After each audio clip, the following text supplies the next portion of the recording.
This is another tale related to my life as a mob boss and Mafia, and my life in the Mafia, and my rise to boss, and how I became a multi-millionaire, as told by myself. Um, I've told you about some of the things that it's taken to get to a level where you gain respect and rise in the Mafia.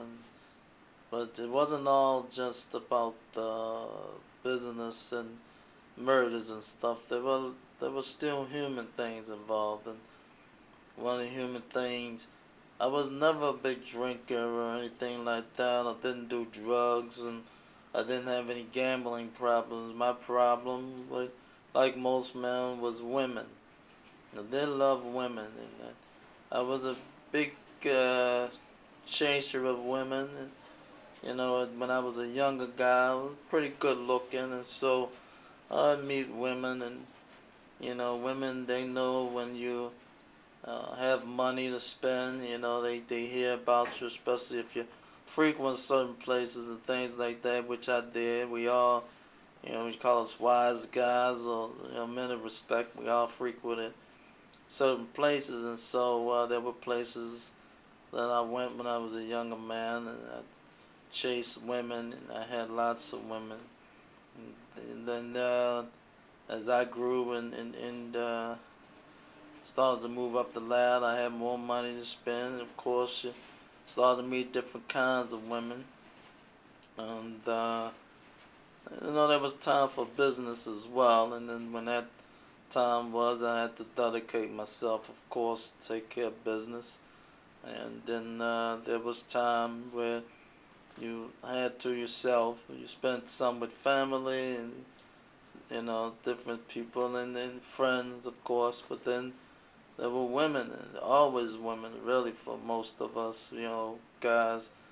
Some guys were married, of course, but then a few of us that weren't. I always, had intended to get married, but many of the women that I knew, they might have wanted to get married too, but they knew what I was doing, or my associations, and some women were afraid to be involved in that kind of thing, and I don't blame them. It's not the life for everyone.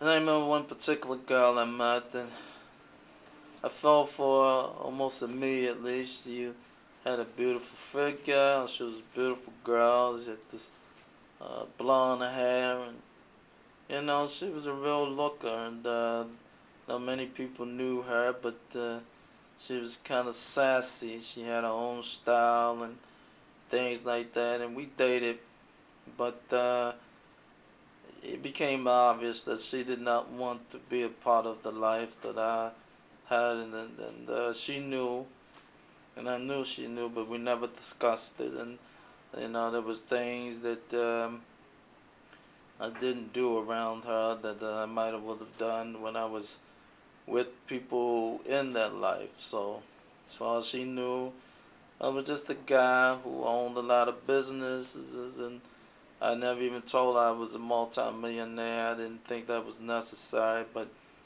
we did things together, and we stayed together, and I really fell for her pretty hard, and I wanted more from her, and I told her so.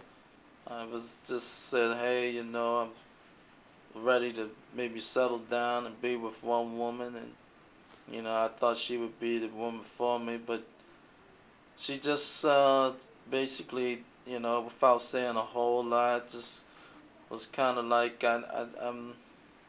she just wasn't ready for that life, and it can be, can be a lot. There's always the danger of the FBI and law enforcement that you have to deal with, and then forget the murders and the violence that goes along with that life. You're just not a regular life. I don't care what anybody tells you. I don't care what they say. You try to make it as normal as possible, of course, but don't be fooled. like I said, I enjoyed her company, and I wanted to settle down with her. But maybe deep in my heart, I knew that I could not do what I was trying to do. I had a goal, of course, and even if I didn't have a goal, without trying, I had been thrusted into this position, and it was going to be necessary for me to give this position that I had now risen to my time and my energy so that I could properly move into it. Mr. Manzano, the boss of the family, was getting older, and it was clear I was going to be taking over soon. But I just wanted you to know it wasn't all about just crime. There was love involved too.